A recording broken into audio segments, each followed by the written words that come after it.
Hey everyone, I'm Bo Blaze. And I'm Chris Park, and welcome to Comedians Talk to NFT Stars. Today's episode is sponsored by Riverside, where you can easily record podcasts and videos in beautiful 4K right from your browser or mobile app. At BLAZO, we made the switch to Riverside, and for podcasts, it blows Zoom away. They record locally and upload continuously, so slow connections won't affect you at all. You can even get started for free. Check them out and support us by going to blazo.art/Riverside. That's blazo.art/Riverside. It blows Zoom away. Did you know you can get the full video version of this and all our podcasts absolutely free as an NFT? Go to blazo.art/links. blazo.art/links. But you'll have to hurry because this is an open edition NFT that's only available for 1 week. After that, you can still get one on the secondary market. Today we talk to freedom and censorship advocate and multidisciplinary artist, Polly Annie. BLAZO, BLAZO, la la la la la. BLAZO, BLAZO, la la la la la. It's Comedians Talk to NFT Stars. Folks, we have a real Renaissance woman with us, kids. She's a multidisciplinary artist that works in both physical and digital art, performance art, erotic art, and tons more. Her art challenges social and gender norms by exploring the themes of freedom and censorship. Ladies and gentlemen, it's Polly Annie! Hey, all right. Yeah! Welcome to Comedians Talk to NFT Stars. Hi, it's good to be here. It's a little much, you know. Yeah, we're a little. Yeah, I get it. I absolutely love it. Okay, well then you're going to fit. Well, we know, we're friends, so I'm a little out of my mind anyway. So good, me too. Yeah, that's why I like you. I'm Bo Blaze, and this back here. That's Chris Park, my co-host. Yeah. Let's hear it for Chris Park. Yeah, look at him. All right. What hat you got on today, Chris? The Mets. Yeah, I hate you. Get out of here. Where do we begin with someone as insanely, and I do mean insane in the nicest way, insanely diverse and talented as Polly Annie? Come on, Bo. How diverse can she be? I mean, we know a lot of diverse people. Well, I'll tell you a few things she's into. She's into painting and content creation, sticker making, music, right. prop manipulation, like hooping and poi and contact juggling, staff, and whatever else she can spin. Okay. Yeah, she's also a bit of a homebody, though, kind of an introvert. So she does gardening, edible wild plants and flowers, homesteading, natural body care, throwing knives. Throwing knives? Yeah, she's very spiritual, too. Personal development, languages, science, physics, quantum physics, spirituality, tarot, yoga, philosophy, astrology, sacred geometry, mythology, and death. Chris, what are you doing? I'm fucking freaking out, dude. Okay, well, there's still a lot more. Travel, public speaking, education, history, course development, NFT, DeFi, crypto, flamenco dancing, tap dancing, choreography, aviation, color theory, fire dancing, modeling, graphic design, and of course, folks, sexual exploration. Is that all? Is it safe to come out? It's actually not all, but we do have a show to do. Oh, okay. That's quite a list, Polly. That's my life. I mean, why not, do things like crab dancing, or wild boar wrangling, or sword singing? Oh, I love sword singing. Wait, that's a thing? Do you want me to show you? No. Maybe another day. All kidding aside, are you really into all of these things? Yeah, I'm into life.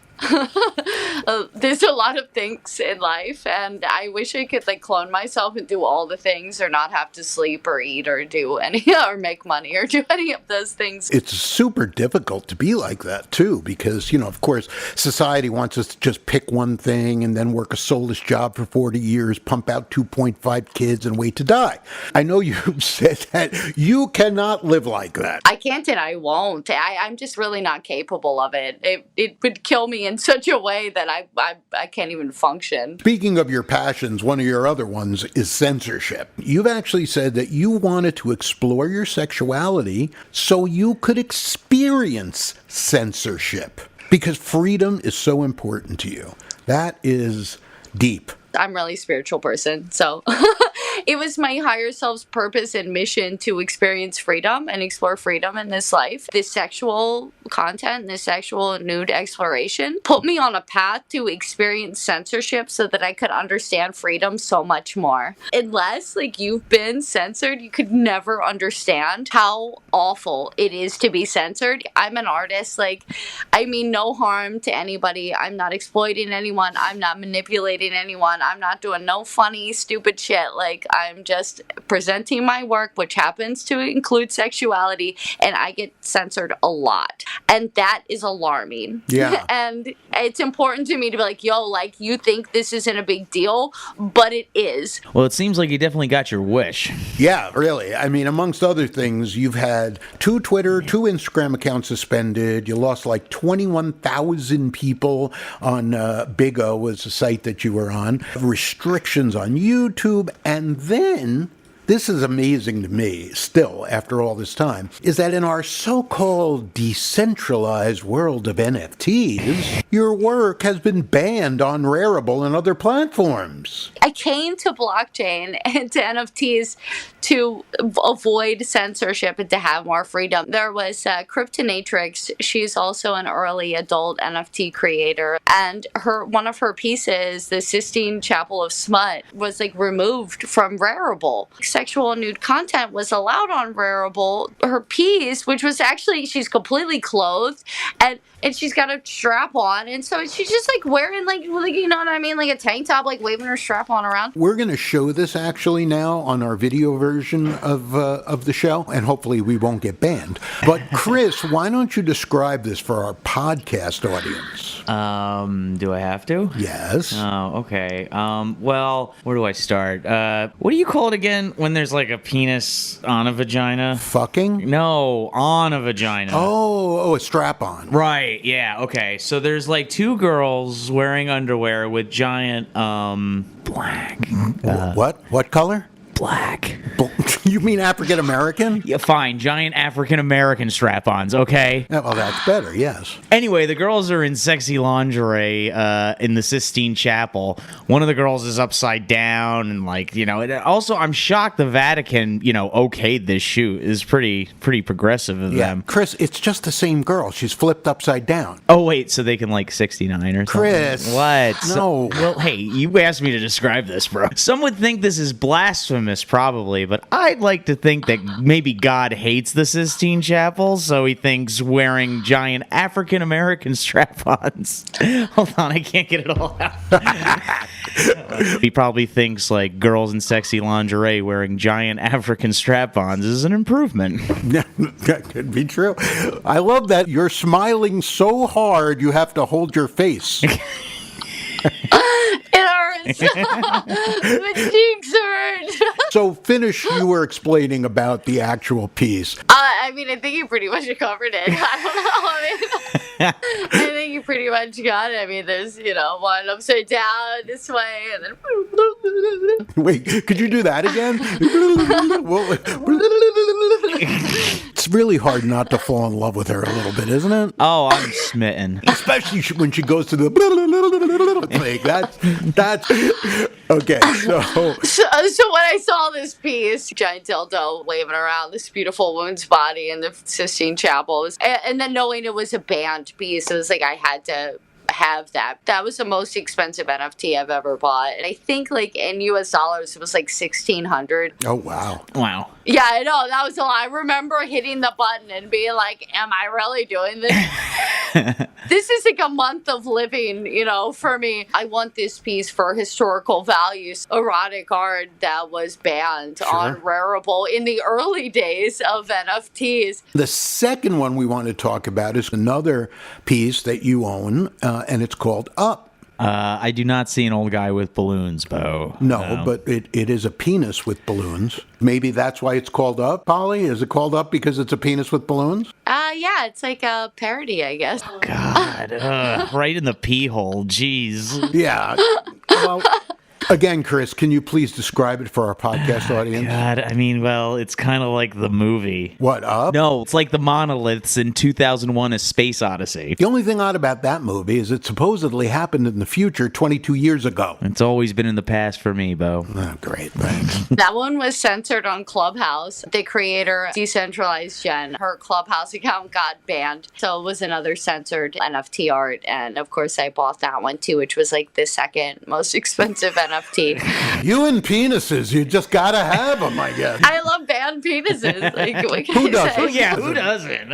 And finally, vulva art, which I don't think was banned, but was yours. Chris, description? Well, Polly says, and I quote, female nude featuring my vagina. Ah, okay. So what does this one represent, Polly? My vagina. You must have a really large vagina. What? What, Chris? What? I can see feet in the picture for perspective, so your vagina looks about like 3 feet long, It's just... Polly, why is your vagina so large on that? Is your vagina 3 feet long, really? My vagina is my whole torso. That's it. You open up your shirt and there is your vagina. Vagina. You know what it's time for? Vagina? We can always make time for vagina. You know what I'm saying? No, it's time for NFT Jeopardy! Woo! We have searched the top 100 collections on OpenSea over the last 30 days. We'll give you part of the description we found somewhere on the internet, and you tell us the project. Make sure your answer's in the form of a question. Are you ready, Pollyanny? I'm ready. I know you were a little nervous about coming up with these answers. We did our best to try to make them easy for you to get, okay? First question. You were in charge of new talent for this now defunct adult NFT marketplace. What is Triple X Nifty? They're still existing. Do they? They rebranded and renamed it Pleasure Coin. Soon they're going to be Pleasure Nifty. There's Pleasurely. It's a whole ecosystem. Of pleasure. Pleasure stuff. Very good. But you're 1 for 1. Hey. 1 for 1. Another one. Hopefully you'll get this one. Launched in 2017, this OG of all NFT OGs was one of the inspirations for the ERC 721 standard. What is Spank Chain? Okay, CryptoPunks. Oh, shit. Maybe that wasn't explanatory enough. Okay, number 3. This is another popular one. You ready? I lose. You're 1 for 2. You're 500. That's still good. Okay. Negative 100. Yeah, right, exactly. 100 you got, 200 you missed, so you're negative 100. Okay. This token doubles as your very large seafaring vessel club membership card that gives you various benefits like the graffiti board, the bathroom. What is boarding? Yeah! Look at that. She figured it out. All right, here we go. This large collection of up to 20,000 tokens had a public mint, but was also created by exposing an existing very large seafaring vessel token to a vial of serum. Shit, mutant ones? Yeah! What? Oh no, what is mutant ones? Mutant Ape Yacht Club. Yeah. Your final one. Here we go. So you're 3 for 4. This first ever mission-driven NFT has raised $75,000 for Asian and African elephants, and they were our guests on our very first episode, and they're not very tame. Oh man, I don't know the name. What is I don't know. But I looked it up. So let me help you. Ready? Okay. They are not tame, and Wild. they help elephants. Wild elephants, wild. Not tame. One would say untamed. Untamed elephant. Yeah, there you go. Untamed elephants. Wow. Thank you for playing, Pollyanny. I win. I know that back around 2020, you had this sort of epiphany that you needed to be true to yourself and you needed to create Pollyanny. Dun, da, da, da. It was kind of like a series of, domino effect of things that happened. And one was I started to explore my sexuality. I started to explore polyamory. And then my car broke down. I didn't have really enough money to get one. So I said, fuck it. I'm going to create a new identity, a new persona, and I'm going to, take my art in the direction of erotic art. I did a Chatterbait show, which was like the I guess the official like first day of Pollyanny, and I shaved my head on my live gosh. stream. Oh, wow. Yeah, and so I kind of ran with it. I was like, I tried to be a cam model, but turns out I really suck at being a cam girl. And so it kind of became a necessity to make art. Like I could make art nude, but like I couldn't be sexy. You know what I mean? For the sake of being sexy, that didn't work for me. Also, it was sort of like a sexual awakening for you, you were saying, as well as a creative one. You were actually pretty vanilla, though, back in the day, right? Yeah. So what happened? I don't know. It was like in my early 30s, and I don't know. I just was ready to try something else. I was just done with monogamous relationships, like one failed relationship, after another. When I first heard somebody talk about polyamory, it made so much sense to me. I was like, of course you love and connect and have relationships with more than one person. Duh.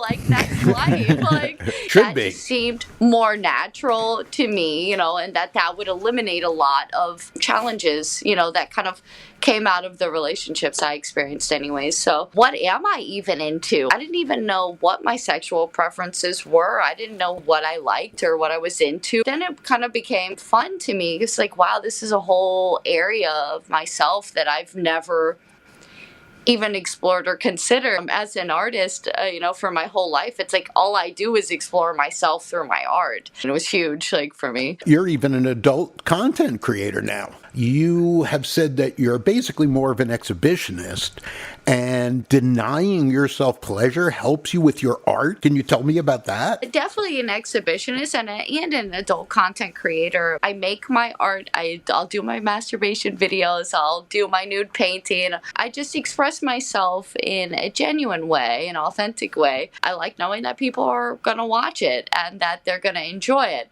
But then I get super shy and I'm like, no, don't look at me. Don't talk to me. So,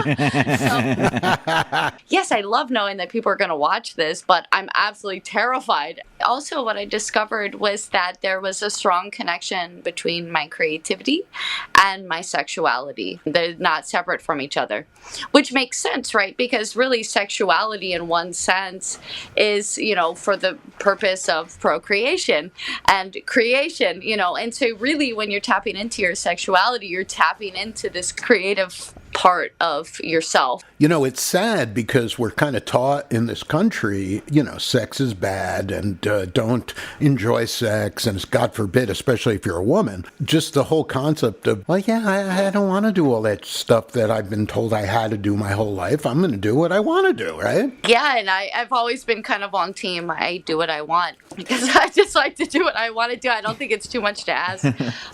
When I was doing anything creative, whether it be playing music, making art, dancing, it made me like aroused. When I'm aroused, I feel creative.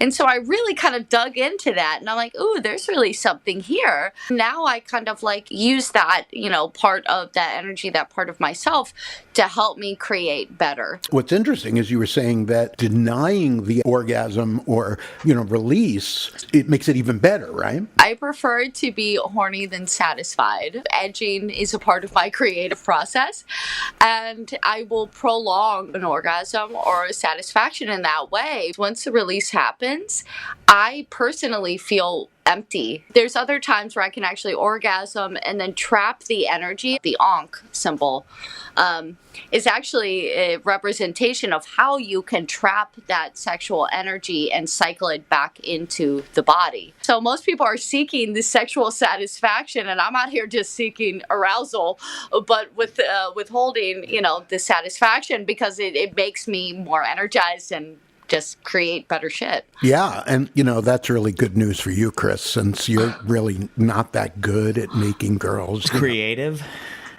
Yeah, creative. That's exactly what I was going to say. And I got to tell you, this whole conversation is making me feel pretty creative right about now. I know exactly what you're talking about. So you went and you were saying about doing art on Chatterbait actually has now led to your somewhat legendary painting performance art that you do for thousands of people at the Exxxotica Expos all around the country. Exxxotica actually reached out to me. They're like, hey, during the COVID times, we're doing this live stream thing.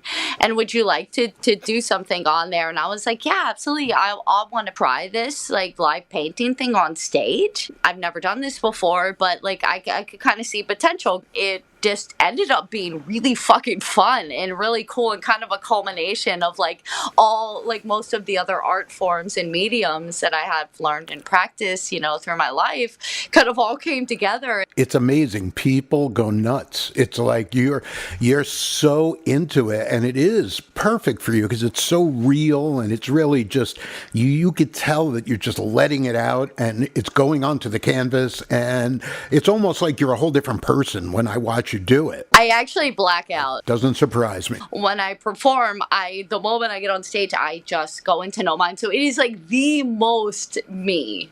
It is me being me. I live for that shit. Almost like a meditation, right? I'll have like bits and pieces, like flashes of memory of it, and sometimes even when I watch the videos, I'm like, oh my god, that's me. I'm such a weirdo, because I watch it and I feel like I'm also in the audience, which is kind of a cool thing about the art that I do, because I feel like I get to be the creator and also the observer. So you got into NFTs. I also had a mentor during that time who was nudging me, here's some crypto, like I really think you should get into this.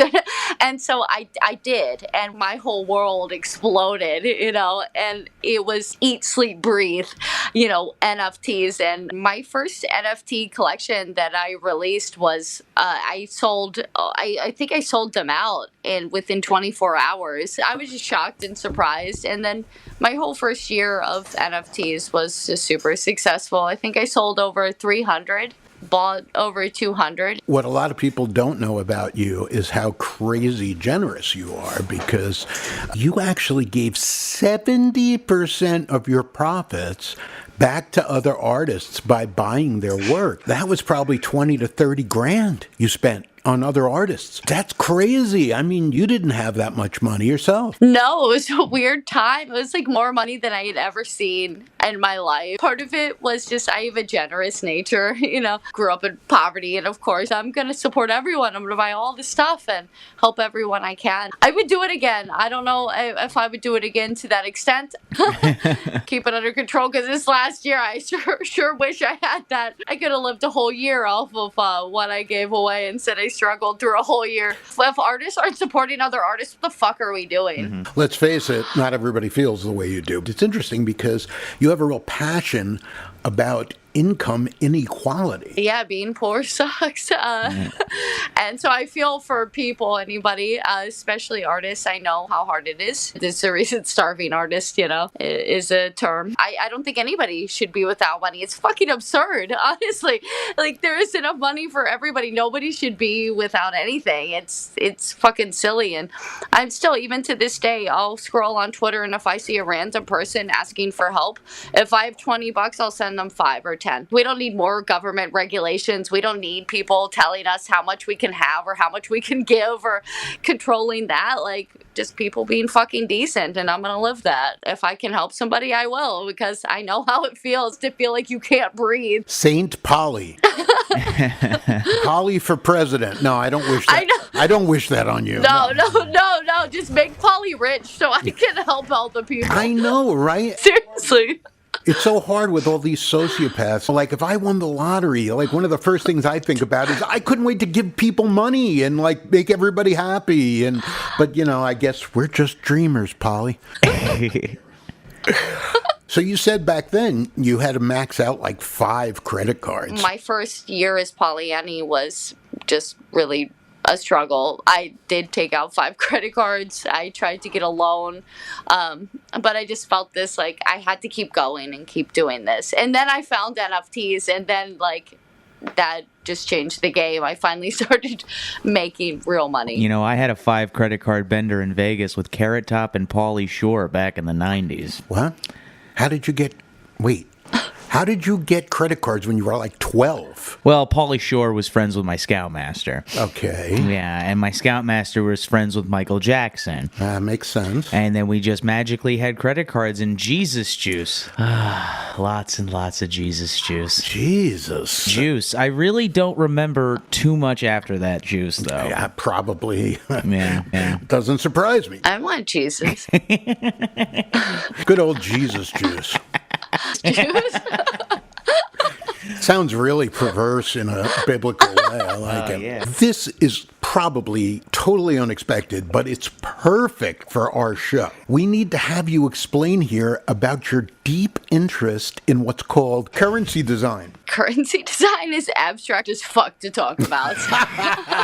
Currency is a flow of not just money, a flow of information, of energy, of resources, of giving, of generosity, of helping, of attention, right? There's all kinds of different ways that we give in exchange to each other.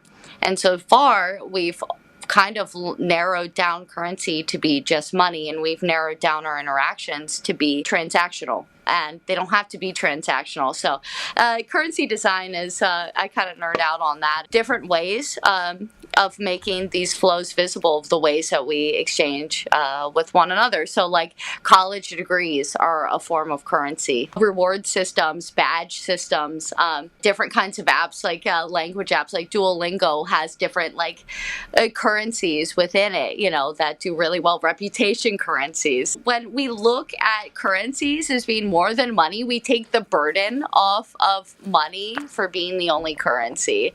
And that is kind of like the difference between monogamy and polyamory. You take the burden of having to be everything to everyone or to one person and kind of spread that out and take into account that like different things still have value, different relationships still have value. There's more value to give than just money. Preach, sister. Hey, this is a good time for us to plug. You're actually going to be releasing your first NFT collection in over a year. Yeah, called Polly in a Painting. Yes. So I'm going to release first NFT collection in a year. I took a hiatus the whole last year. And so the next collection is going to be called Polly in a Painting. And it's going to be like this painting here, which I started at Exxxotica, New Jersey. It's a journey into that painting. So you're going to see me, my naked self in that painting. Oh, no. Yeah, I go into the painting. So finally, you can learn a lot about someone by finding out what makes them laugh. So here are a few comedy questions so everyone can get to know you a little better. Polly, who are some of your favorite comedian or comedians? George Carlin. I knew I loved you. My teenage years, I liked Bill Hicks. I love you so hard. You have no idea. Look at this. Look, do you see this? Is that Bill Hicks? That's Bill fucking Hicks right there. When I traveled the country, I listened to a lot of Bill Hicks. Carlin's the GOAT, and Bill is right behind them in my mind. Remember the one from Bill Hicks about life being like a roller coaster ride and it being like up and down? And when people, it's like, and then we have people who come and they're like, hey, it's just a ride. And then we kill those people. Yeah, that's his most famous thing. It's just a ride. All right, so what are some of your favorite either comedy movies, TV programs, cartoons, anything from when maybe you were younger? As I got older, comedy kind of got a little bit weird for me, and I started to not really understand comedy shows. So you don't understand us at all, is it? No, I guess I do understand you guys, though. I feel like I followed it. I think you did too, but you know what that means then? That just means we're not fucking funny. Yeah.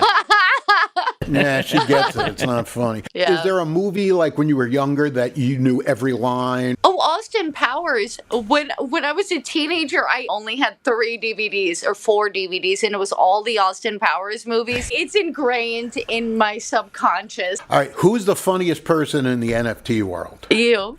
There you Well, That's it. please. We're getting married. That's it. We're getting. My wife will have to understand that we're getting married. What's the funniest thing you ever seen at an NFT event? Yeah, NFT NYC was a crazy time. So I was trying to go and find a place where I could deal with my extreme social anxiety. And I got wrangled in with this friend that I didn't know at the time. And he was like, I'm having a really hard time. And I'm like, I'm having a really hard time too, man. I don't know. I'm just trying to go find a bar so I could have a beer and just get away from here. And he's like, can you help me? And I was like, all right, fine. Come on. Buddy system. Let's go. I'm going to help you get to where you need to go, and then I'm going to go find my beer. Well, knowing the level of anxiety you have sometimes, that probably was horrific, but funny, It was like 2 toddlers walking around Times Square. Well, I hope we see you this year at NFT NYC. I hope so. I'm going to apply. Good. I'm actually speaking. Are you? Going to be speaking on comedy in the NFT world. Finally, we like to end all comedians talk to shows with the following. Tell us a joke. This was the best part of my day. All right. So what's the difference between poverty and your wife? No idea. Wait, no difference, actually, because that's what makes me poor. No, I'm only kidding. She's amazing, actually. She's a dollar store honey, so I'm in good shape. But no, I don't know. What is the difference between poverty and my wife? Poverty sucks. But I love your wife, though. So do I. We want to thank the amazing, the fabulous, one of my favorite people. It's so cool doing this show because the first couple of shows we're doing are some of my favorite people in this world. So thank you to the amazing Pollyanny. You can find her at my.bio/Pollyanny01. Anything else you need to plug? Yeah, I would just actually like to plug a couple of other people. My girl, LiveX Gem, she has just started a magazine called Blockchain for Web3 adult creators. She also has a podcast like Dick's Dating in Web3. What I'd like to say is go to the bio, this my.bio/Pollyanny01, and find her Patreon. Pollyanny, as you've heard, is this wonderful, sweet person, and she's not the best at monetizing herself, and because, as you hear, she's just filled with creativity and love, and you need to support her, and that's how she'd rather do it. She would rather do it by being supported with people giving her what they want. Just go to the my.bio/Pollyanny01 and you'll get the link to Patreon. Yes. Yes. Okay. Thank you. All right. We are BLAZO.com/links. You can find us. Make sure you go on there and follow us somewhere so you'll know when we drop this show. And remember, the way we do this podcast, which is, you might be listening to it now, we do an audio podcast and we do clips on Twitter and YouTube and TikTok. And the only place, though, if you're not getting it there, you can go and actually get the NFT version. That's the only place you can actually get a video, this is going to be an NFT. And what's even better is it's free. It's a free NFT. So go to blazo.com/links and it'll tell you where you can get this free NFT. Today's episode is sponsored by Riverside, where you can easily record podcasts and videos in beautiful 4K right from your browser or mobile app. Check out Riverside and support us at the same time. Visit our special link, blazo.art/Riverside. You know, in the past we used to use Zoom, but that's really meeting software, right, Chris? Sorry, I was yawning. Here at BLAZO, we made the switch to Riverside. And for podcasts, It blows Zoom away. there's a reason why I give you the blow comment. I figured as much. Yeah. You know, the secret is everything is recorded locally and uploaded continuously. So, like, if you have a bad connection or your computer even crashes, it doesn't affect you at all. Oh, well, let's say hypothetically somebody breaks into my house, smashes up my computer in the middle of a Riverside podcast interview. I'll still have all my footage? Not if you hadn't done it yet. Oh. No, what I'm saying, All right, so... what I'm saying is, when you use Zoom, you are going straight up to the cloud and recording. That means that if you have a slow connection or you get dropouts, which people do all the time, it's going to be on the final product. But for Riverside, it is not on the final product because it's recording locally on your computer and then slowly uploading it to the cloud. There's one extra step, meaning there's never any dropout due to the internet. Oh, wow, that sounds so handy and delightful. It's handy and dandy, Chris. Oh, dandy handy. You know, there's a reason why you'll see people like Tim Ferriss, Gary Vee, Michelle Obama, Tim Cook, and many more using Riverside. How about you, Chris? Do you know any famous people who use Riverside? No. I don't know any famous people bragging about their podcast. I do. Tim Ferriss, Gary Vee. Okay. Anyway, you know what, Chris? If you want to start a podcast on your own, go rogue. Okay. You can even get started for free. Oh my God, really? $0. Wow. If you want to check out Riverside and help support us at the same time, visit our special link. That means we get money, right? Yes, Chris, but that's why we said that it supports us as well. Oh, okay. This is how simple life can be. If you like our podcast or anything that we do, if you like the way Chris's face looks, you may need at some point software to do your podcast. And all you have to do is click on our link at blazo.art/Riverside. That's blazo.art/Riverside.